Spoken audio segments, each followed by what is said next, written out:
Hi folks, I'm Alan Watt and this is Cutting Through the Matrix on the 19th of January 2012. For newcomers, as always, I suggest you look into cuttingthroughthematrix.com and help yourself to the free audios which are there for download. There's over 1,000 now. And hopefully you'll start to understand this big system you're born into. I call it the Matrix because there's so many levels of it. There's so many levels of deception. And each room that you walk into, basically, just like the movie, it says this is the real thing. This is all there is to it. There's no more than this. And of course, there's much, much more because we've been brought up in perfected deception. And it's a form of scientific control designed a long time ago by experts, again, people who studied society, the individuals, and how to manipulate them a long, long time ago. It's an old science governing people, but and knowledge is never lost. It's passed on down through the ages.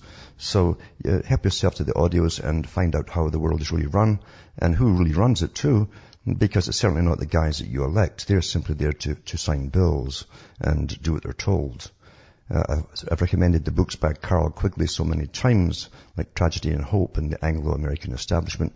He was the historian for the Council on Foreign Relations. He got into their archives, and he wrote about this quite happily, because he believed in it all. He didn't think it should remain secret anymore, and because it had changed the course of history in such a massive way, he thought it was time the public knew about it. So he published the books and gave a lot out into the realm of the public domain. So, as I say, you can help me keep going too, by the way, by buying the books and discs I have at cuttingthroughthematrix.com. From the US to Canada, you can use a personal check, or an international postal money order, or PayPal.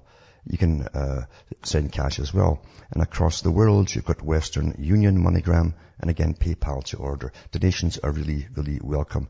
Because really, it's not a matter of numbers accumulating, and the word spreading until people understand. After they understand what's wrong, then they've got to decide what to do about it, because the future has been planned for us all. Kept quiet from the general public, and you have to start using your own reasoning power. When you get the information from, like the CFR, for instance, or the United Nations, and we're signing treaties all the time, to globalize us, pull us more into line under the auspices of the United Nations, you've got to start doing your own reasoning and say, my God, they're actually doing this. They're not going to say, yes, we're taking over the world. But if you read it, you find out that's exactly what they are saying in their own language. So, and that's when all the different bills and laws that are passed make sense to you. Your local media, your mainstream, that's all owned by guys in the Council on Foreign Relations, are not going to tell you or spell this out for you. Now, even Albert Pike said the same thing, the Grand Master of Freemasonry. Those who will not use their own reasoning are just beasts of burden and meat on the table by choice and consent. A lot of truth in that, an awful lot of truth in that, because most people don't want their bubble burst. They want to believe, being good socialized little subjects, they want to believe that Big Daddy is taking care of them all. Back after this break. Hi folks, I'm Alan Watts and we're cutting through the matrix. So much history to all of this world order, so many organizations that work together, so many specialized departments, all incredibly well funded by the big guys that just print up the money anyway. So it's quite easy to control the world when you're in control of the money. Everything runs on money, and the governments go cap in hand to whatever central bank they've been given and borrow all the time. That's why the bankers love continuous welfare and things like that, because they make money off interest, of course, massive interest as well. So that's really how the whole system works. But it's more than just a system. It's to bring it in to a totally controlled society, the perfected society, where they can depopulate eventually and bring in the right kind of people to serve them, the better types of peasants who won't need entertainment and won't have to get money to spend on themselves and treat themselves and things like that, you see. And it's quite practical to the psychopathic mind. And of course there's lots of them at the top. That's how they got up there in the first place.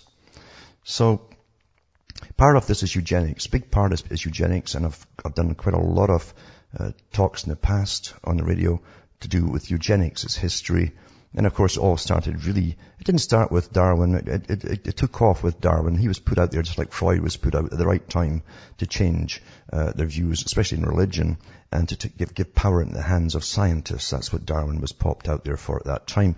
Because basically his so-called treatise, etc., that he put out there, his book on eugenics, as we call it today, or, the most favored nations, or races he called it himself, and hereditary factors.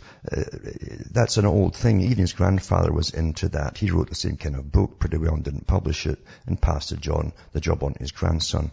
The Darwins were one of the most interbred families out there. They only intermarried with the Wedgwood family for generations until most of the offspring ended up in the loony bin or died prematurely.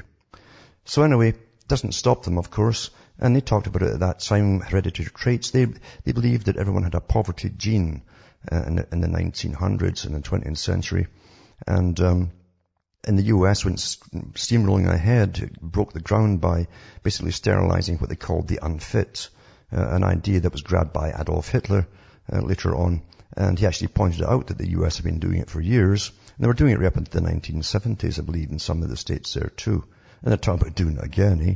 So anyway, there's other ways to sterilize the public. You just put it in something in their food and down it goes. And that's happening now. But anyway, they always tell you they want to improve the stock. You see, we are the stock. That's why you have a stock market too. It's for animals, you see.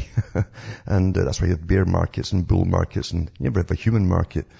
But anyway, it says that researchers have secured £6 million in funding to develop the groundbreaking treatment which could prevent, it's always to prevent something because they just care about us so much, genetic conditions affecting the heart, muscle or brain being passed on to children and future generations. It's always to help us, But the method is controversial because it involves transferring the parent's DNA into a donor egg, meaning the resulting child would inherit a tiny fraction of their genetic coding from a third party.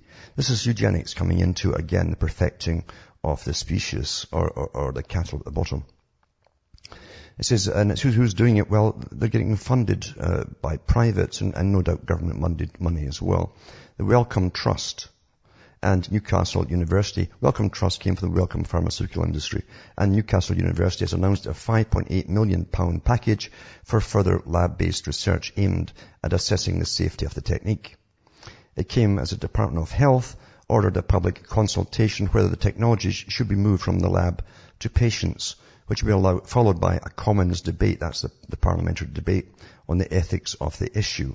So here you have a bunch of psychopaths that crawled and bribed their way into power on behalf of their bosses, of course, going to decide the ethics of the issue about really deciding who is fit, who is unfit to produce children, and eventually, maybe in 5-10 years, the order will go out and they'll tell you that a court will decide if you can or cannot. They've been after this one for a long time.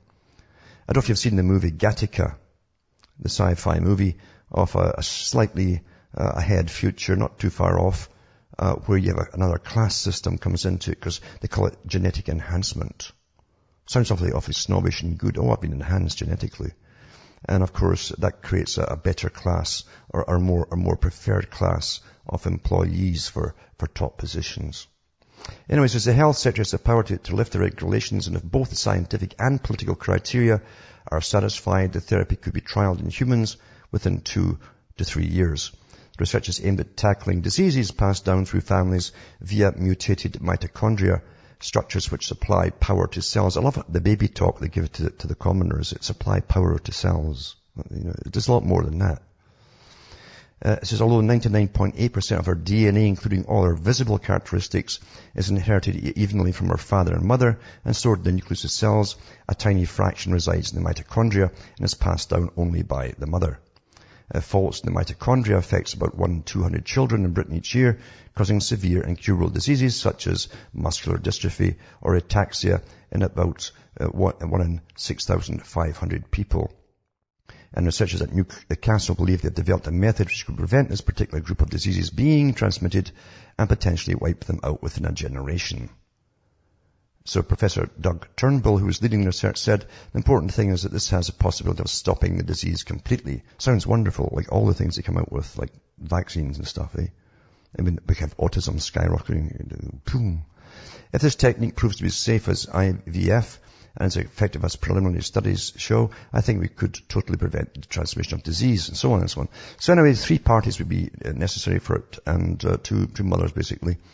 And they're really pushing this out there. But the idea is to alter other things as well, because the mitochondria has a lot more than just supplying power or energy to the rest of the DNA. And it's opposed by groups who oppose embryo research and claim genetic engineering can result in serious defects, it says here too.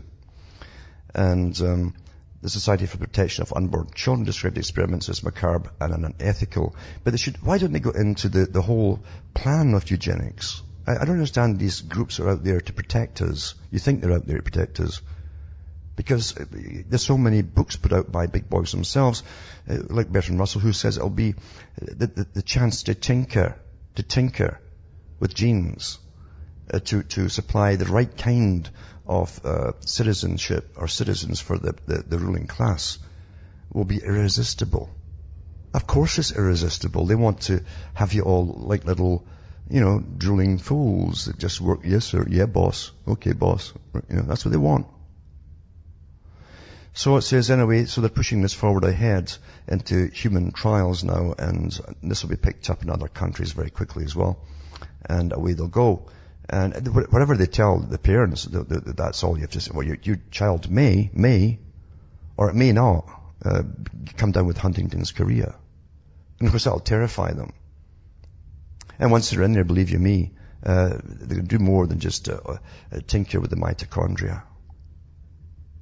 They can't help themselves. There's been more quiet experiments done on the human population through the health faculties than any other system. They don't tell you till years and years later what they've been tampering with and experimenting with. But again, it's up to the people concerned too. The general public will never hear this unless it's on the mainstream, and that I can't see that happening. If it does, it'll be hailed as a godsend, or whatever it is they worship. Now, tonight too, I'll put up a repeal the Climate Change Act for Britain, because it's going to wreck what's left of any economy it has, and tax the bejesus out of who's left to tax. There's hardly anything left to tax. The people literally are taxed to the hilt. It's just disgusting what's happening. Also in Canada, one article here. They don't give many articles from Canada because they tell us that nothing much happens here. You see, you're really a colony in Canada. Colonial peoples in Australia too, as you can see, are socialists. They've been trained to be socialist. And they get little decrees once in a blue moon coming down from the top. And it's a straight, harsh decree, and there's no debating, nothing. It's just done. And that's how colonies are run in the past. The Romans were the same. And so you end up with a population that's pretty easy going, okay, so what? And they just go along with everything that comes down the pike. And but once in a while, little things creep out, which is nothing much, really. I think they just tell us what the things that are happening once in a while because there's no other news to give us. It says here, a federal agency created by the Harper government with great political fanfare in 2008 is costing millions of dollars to achieve pretty much nothing. Well, that's like a lot of government, really, isn't it? There's just one department. The Canada Employment Insurance Financing Board has just about everything a budding government agency could want. So far, it's spent over $3.3 million for new offices, computers, and furniture, well-paid executives and staff, travel budgets, expense accounts, board meetings, and lots of pricey consultants. All that's missing is a reason for it to exist at all. Because they haven't done anything. It says here, the Conservative government set up the agency ostensibly to perform 3 main functions. And it tells you the functions and so on. But then the government just carried on as normal, as it didn't exist. And so nothing was suggested from this agency. Nothing's been done by this agency. I think the suggestion they put in probably is for a pay raise. And that's pretty well, that's like this is main stuff from Canada. This is big stuff for Canadians, Ooh, big stuff coming from the guys at the top. Now, I've mentioned fracking before, this fracking thing that sounds awful like something else, as you well know. I'm sure it's on purpose. But anyway, it's where they pump various chemicals and compressed airs into the ground. They fracture the different layers or levels of of basically shale, as they call it, and it's supposed to release gas. And a lot of it's used now as natural gas. That's what they call it, natural gas. But it can leave a mess in the ground too. And there's two sides to this thing, both equally liable to tell you lies. So it's hard to make out what to do, except the fact is that they do know that fracking's mobilizing uranium to come up out the ground by fracking a lot of the uranium shales that's actually there. This is from a university test that they've done. Back with more after this. Hi folks, I'm Alan Watt and this is Cutting Through the Matrix, talking about this fracking where they pump stuff into the ground, a lot of chemicals, etc. And the gas is released eventually and that's utilized for domestic use, for heating and cooking and all the rest of it. So anyway, there's two sides I see to the story, and this particular research comes from the University of Buffalo, and they say that fracking mobilizes uranium in Marcellus Shale. Research has found. UB geologist Tracy Bank and colleagues found that uranium and hydrocarbons in Marcellus Shale are not just physically but also chemically bound. Background, and it shows you the photographs of the things, or the big thing. And it comes also with different photographs of the whole lot. Scientific and political disputes over drilling Marcellus Shale for natural gas have focused primarily on the environmental effects of pumping millions of gallons of water and chemicals deep underground to blast through rocks to release the natural gas. But University of Buffalo researchers have now found that the process called hydraulic fracturing or fracking also causes uranium that is naturally trapped inside Marcellus Shale to be released, raising additional environmental concerns. It's interesting too that the thyroid cancers, etc., that you're finding, and I mentioned them the other day there, are most of them, the highest number of them are concentrated in Pennsylvania and New York State. And around the Great Lakes area there too. So many, but there's so many nuclear plants around there. So you don't know where it's all coming from. It's probably all combined. The whole lot's combined together. Anyway, it goes on about the Marcellus Shale, the massive rock formation that stretches from New York through Pennsylvania, Ohio, and West Virginia, which is often described as the nation's largest source of natural gas. So apparently metals such as uranium, and at levels higher than usually found naturally are found there, but lower than man-made contamination levels, says Tracy Bank, PhD, blah, blah, blah. Anyway, they're pumping the stuff in and the stuff's coming out, and, well, that's it. I really don't think, that the populations, and this is my personal opinion, in America and Canada, are really meant to last forever. That's the impression I get. I really do get that. As mentioned years ago on the air, that when I first came to the country and went from north to south, I noticed that everything looked like it was jerry-rigged, just thrown up fast and temporarily too. All the wooden houses that the workers had from the 50s and 60s, and power lines just hanging really hanging low too in some areas across streets and everything. And I thought, this is all of this is temporary.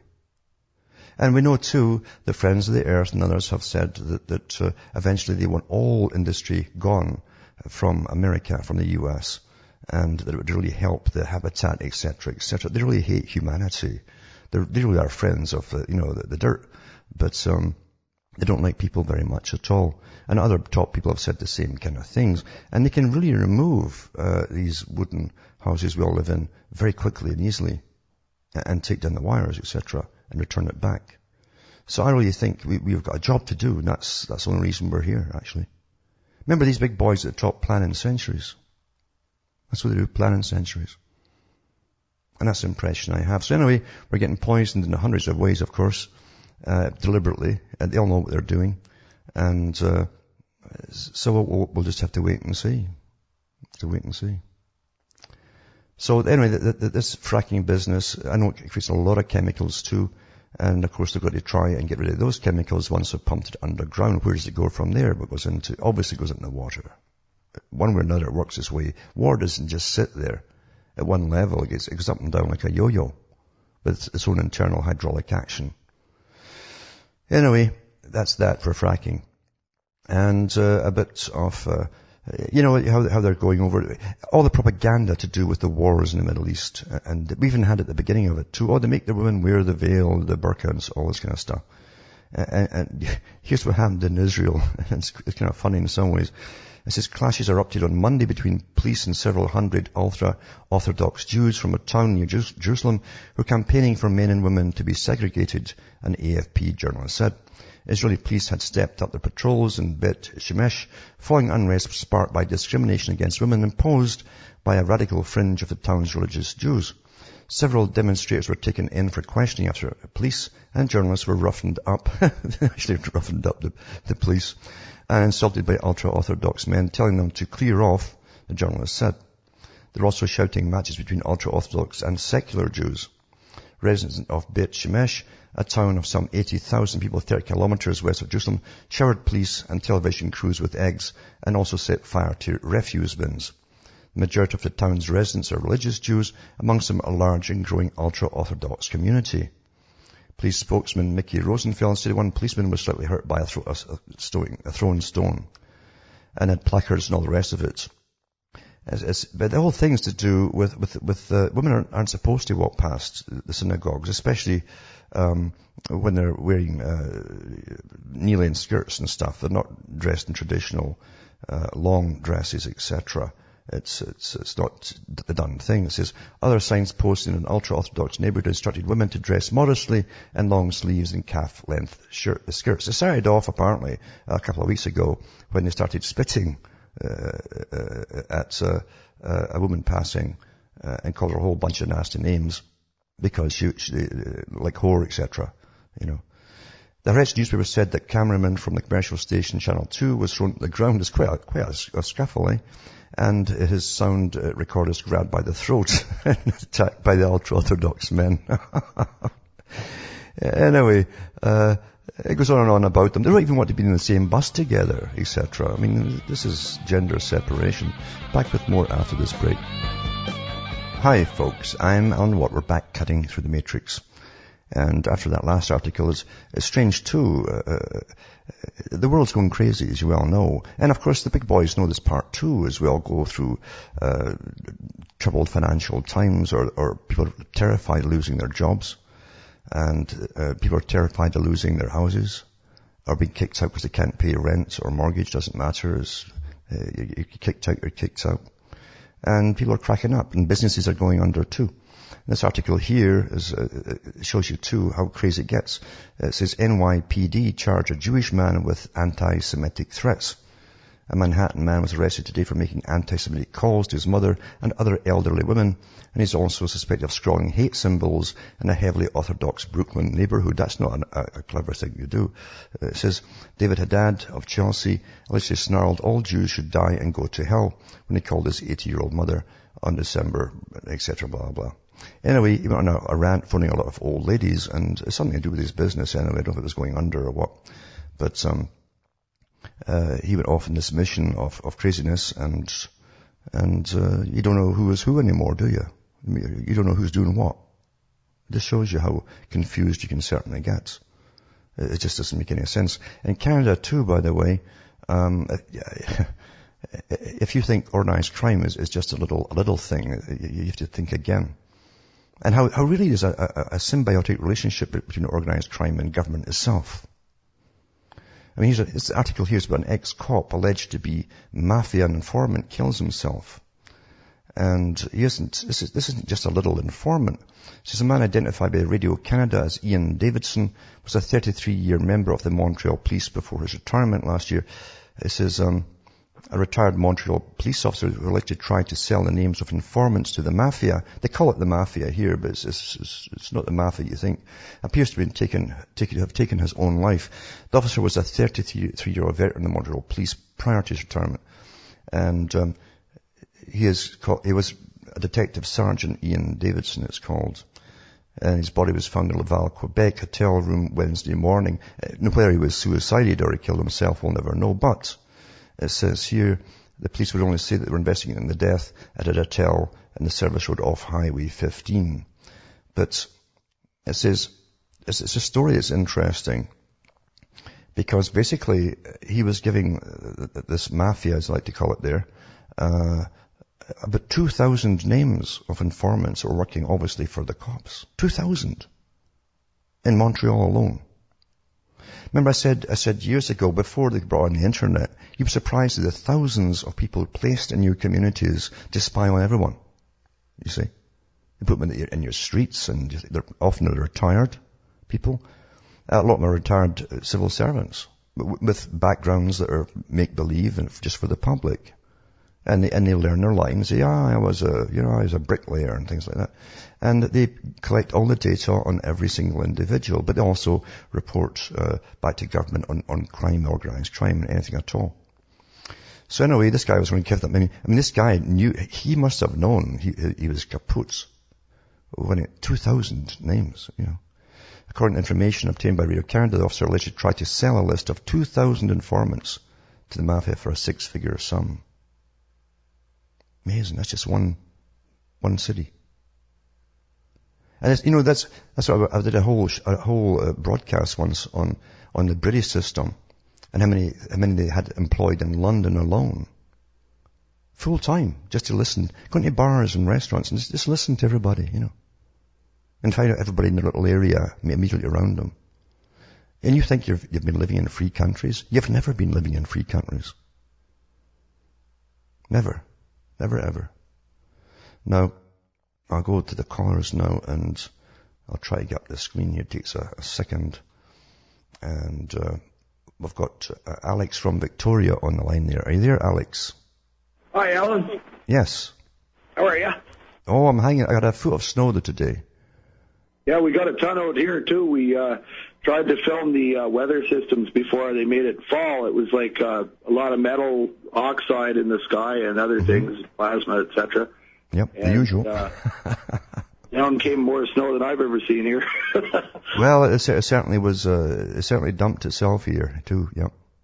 Yeah. I was very interested to hear you talking about the things you're just talking about. But I wanted to ask you what the G represents in the Masonic symbol. It's a whole bunch of meanings on different levels of degrees. And they always tell them a partial truth and then another partial truth until you get to the top. But some of them will say geometry, of course, because you give you the compass. That's for the ones at the bottom. But you'll also go into gnosis, like Gnostics, and you also get into the generative power. And it's really the generative power that runs the world or plans the world, the grand architect, the great architect. And it's also for grand, but right. That's the key, is that they plan the future, they work in the communities, they work in business, they work in government. They're all dedicated to international, that's the key, brotherhood. And their job is to help plan the future. So really it's to do with both gnosis and as I say, the generative power, yeah. Excellent. Well, I'm designing a logo, and it's got the geometry with a pyramid with the eye in the center, which is actually the G upside down, bleeding. Mm-hmm. And that's the center of the eyeball, and then the pyramid is that right there, and then so the G is the center of it, and then the compass and the other part of the square is forming sort of like a star of David or something, and there it is. So yeah, it's looking really good, and I'm going to use that as a logo and put it up on T-shirts, the net, bumper stickers, all that stuff. Well, when you get the compass when it's open also represents the male with his legs apart. And of course, you have the square at the bottom represents the female, the earth. Yeah, I got that from reading your Cutting Through Volume 1, and right. I've now lent it to a friend, and I'm going to go pick it up and give her Volume 2, and I'm reading that again. So it shows you the sexual aspect and the eugenical aspect, because they put a lot of emphasis in the higher Masonic, even the lower ones are advised too, if they're single, to really be very careful who they marry, because the offspring is very important. And not to just let your usual lusts carry you away. So, and in fact, if you're very good, the Grand Master will introduce you to your wife down the road. And it's the third generation that they want, again, to generate in the generations. The third one is automatic. He can join much younger as a full-fledged Grand Master, very young, if it's a third generation Mason. And because it's definitely a eugenical program, and a lot of their books really go into that in much more detail. They follow the same old system that's still used, of course, with some sects in Judaism, where they'll actually supposedly copulate on the special days of the moon and all that kind of stuff. I mean, no kidding. I mean, this is in some of their books. And the same with the Rosicrucians. They make a big deal of this kind of stuff for conception. So there's many, many layers to it. It would take hours to go through each layer, though, but that's basically it. Yeah. Well, good. Maybe I'll write you an email. Maybe if you can, if you feel like it, if you ever get time, maybe make a little piece that I can flip around to people that are very curious, so as we don't take up your time over and over again. Mm-hmm. And we know the internet's coming down. They've got a new thing on YouTube, so our YouTube channel is being really heavily censored, but they're about to force a change in the construction of the sites, yes, so that they're completely useless, and they work in a vertical thing where you don't see all the information at once, and it's completely, it's really blatantly obvious that it's just making it so much less effective as a communication tool. It's the same here. It's taking me 3 times longer just to pull up different sites right here now. And right, actually, yeah. You see, it wasn't just one bill they put through, and folk are missing this one as well. Canada and the US, when they signed the last trading bill together, also had that in it too, months before these present bills you're hearing of now. And so they're cooperating together under websites that are causing hate, discontent, or could be involved in terrorism, because terrorism is now expanding to include opinions, basically. You know. Yeah. Well, speaking of terrorists, I went to the Treasonous Premier's Health quote unquote care conference, yeah, and we did a media thing and a YouTube clip outside there, and I was dressed up like an independent examiner, like an ICBC WCB insurance hack, with blood on my hands, a white coat, and I had a construction hat with a skull and bones, and then it said ICBC and WCB underneath it. ICBC is the Insurance Corporation of British Columbia, and we all know who WCB is. And I did a speech out there in front of their media gong show. Their media muppets set up the cameras, and where the political puppets were supposed to come out and tell us the next solution, quote unquote, to the health crisis.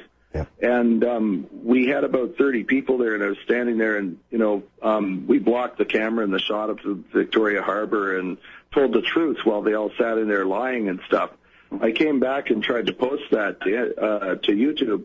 It took 8 hours to get it up there with the annotations and the tags. It took an hour and a half just to settle on some tags that I think the intelligence community would only allow. They wouldn't let us write what I kept writing, and it was almost like we were arguing about it. So the kids and I witnessed that.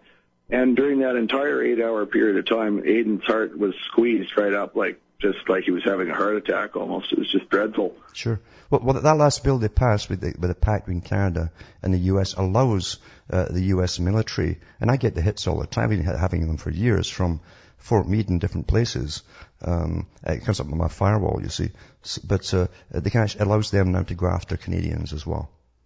Oh, they're doing it all right. And they're using the most advanced electronic technology and whatever else to divide and conquer us. And we found that there's a ray of hope, because we were talking to the detectives and the security guards around there. The security guards said that they were pissed off because during the lead up to the 2010 Olympics, they actually had to frog march reporters out of the news conference for asking tough questions, and they were disgusted. Well, that's Canada. That is Canada, yeah. Yeah, and another thing was we were talking to, we tried to walk in dressed up in costume, in character, and we, of course, were ejected right away, and they were very concerned. We had a jug of water with us, and we were about to search. They asked my daughter what it was, and she's like, water? Yeah, so the guy says, who are you? And I said, I'm the independent examiner. I'm here to say if you get hurt at work, I'll say whatever's wrong with you isn't, or it would have been whether you were in that accident or not. He said, okay, get out of here. This is private property. Yep. Well, I know that Canada's answer to the healthcare crisis will be the same as Britain. They'll give you a pill for euthanasia, because that's where it's going. That's where it's going. Yeah. Yeah, we talked about that. I put the thing up on my YouTube channel. It's called Joker Tattoo, with 3 O's on the end of it. Yeah. And I'm the Canadian Coalition of the Walking Wounded and American Coalition of the Walking Wounded president and co-founder. Yeah. And So we showcased like injured workers, auto accidents, patient claimants, veterans, and vaccination-damaged children and families who are being destroyed by the government, and made a point of telling the truth about what they're really doing in there. Talked about GMO, advanced military medicine, rationed health care, and stereotypical clinical commentary used to deny people diagnosis and treatment. So we really nailed it. Do you know that Canada, people don't realize Canada, our tax money, for years, long before this redistribution of the wealth idea came along, we've got RCMP working in Haiti and countries in Africa. Royal Canadian Mounted Police. We also have stacks of lawyers we send over to places like Rwanda right now, and we train them in their legal system. We all pay for all this stuff across the whole planet. Canadians don't even know what they're paying for or where the money's going. And the Rwandans recently were looking for a place to get a fair hearing. They said that the court system was too corrupt. Where could they go? And someone suggested Canada, and he says, well, can't go there because it's the Canadian system that came over and set up our system. What does it say to Canada about our system, eh? We gave them a corrupt system. It's clearly a master slave society. Oh, it is, absolutely, yeah. Well, thanks for everything you do. I won't take up too much of your time. I'll let other callers come in, and okay. Thanks a lot for everything you're doing, and we'll keep you posted. Okay, thanks for calling. Yeah. Thanks, brother. Okay, now, there's Carl from New York. Are you there, Carl? Hey, what's up, Mr. White? How you doing? Oh, hanging in here. I see I've got a foot of snow here, and I guess most folk down there haven't got it yet. Yeah, they're talking about snow down here. Matter of fact, a little earlier it was doing a little flurrying, but it stopped. I'm glad it did. But just along the lines of the symbolism, what the last caller was talking about, yeah, I kind of see that if you can kind of like, well, basically, the Masonic square compass with the G in the middle, to me, corresponds with the three major religions, or the three symbols of the three major religions of the world: Judaism, Christianity, and Islam. Mm-hmm. I don't know if, like, because, I mean, you got the crescent moon, Islam, and the star. Star being the genital principle, you know, the moon, the female principle, or whatever. Sure. You already see the Star of David. You already know how that is. That's right. That's my book, actually. I put it out there, yeah. Say that again? In one of my books, I put it out there. I show you if you do the square and compass, and you just carry it on. Yeah, you've got the Star of David there. Yeah, that's where it comes from. Right. And with the cross of Christianity, I was just thinking, like, when you overlap the actual square and compass on it, of course, Jesus died on the middle of the cross. He was crucified in the middle of the cross, that being the Son or the key, the generative principle. But I was just thinking about that. But you talked about fracking a little bit earlier, too. I don't know if you've ever heard of or seen this documentary called Gasland. Oh, yeah, I did see that. But unfortunately, he fudged it a bit. He didn't have to, but he went and did it. He fudged it a bit because the places he was testing for methane in the water, in your drinking water, they've had that since the 1930s there. Naturally. Wow. Yeah, so he fudged it and he kind of ruined it by going that far when he didn't have to go that far. The chemicals are bad enough that's getting pumped in, never mind anything else, you know. Yeah. Right. But that's pretty much all I had for you, but I'll holler at you, probably send you something a couple of weeks or something for your next book, or the third part of the series, and you take it easy and try to stay warm up there, too. I will do. And you too, and I hope you don't get the snow. I hope not, too. I'm not trying to shovel anything. No, it's a bit much. Yeah. Okay. Thanks for calling. Okay. And there's also Judy from Florida. Are you there, Judy? Hi, Alan. Hi. Oh, hi. Hold on, and we'll get to you when we come back from the break. Hi, folks. We're back, cutting through the matrix and talking to Judy from Florida. Are you there, Judy? Yes, I'm here. Yes, go ahead. Basically, lately I've been observing people, and I'm kind of, concerned about how I see, just artificial behavior, or, people just, they're not natural with each other. I mean, and a lot of it has to do with just walking simply into a grocery store, something that you need to do. And, it just seems like everything is done by script for market share. Yeah. And that gets really tiresome at times. And it's just also the fact that you can't talk about, they say you can't talk about religion or politics. And I do in my circles, but, when you tiptoe into certain subjects that, you have to, nowadays, I mean, yes. You're completely shut down. And I know I'm not telling you anything you don't already know. But it's just the fact that there's a quickening occurring. Yes. And as far as where we're headed, and I know my concerns for myself. I mean, I've made some of the correct preparations. It's just that I don't know how much of it is zombieism, or how much of it is actual fear, and how effective that fear is in keeping people from critically thinking. You've actually hit on it, because people don't realize that under actual warfare, there's only so much stress we can take before people literally start to sag. Their psyche sags, you might say, and they're prone to more propaganda. And then what's actually happening is behavior modification.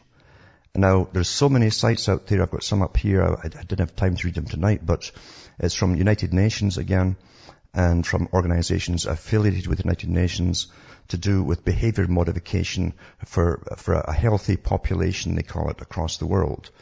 And they admit straight out off the bat that they're in the business of behavior modification. Now, it's heightened. It's easier to remodify the behavior of people during times of war, stress, financial war, whatever, economic stress. All of those things combined. It's ideal right now. And when you also know, it's even worse in Britain, but when you know too, there's cameras everywhere, just you knowing that there's cameras everywhere, that also makes you behave differently. You're not spontaneous. You're on camera. You're automatically, readjusting your psyche because you know you're being watched and listened to as well.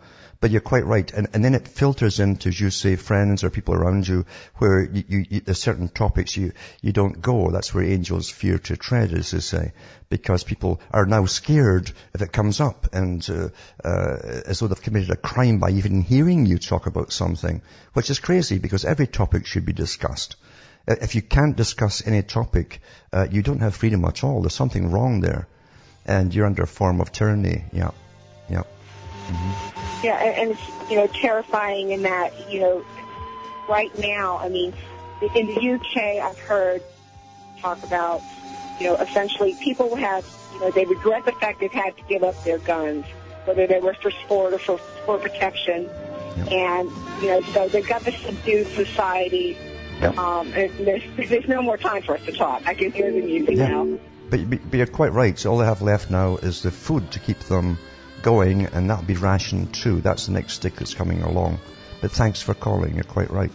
From Hamish myself from Ontario, Canada, it's good night. So may your God or your gods go with you.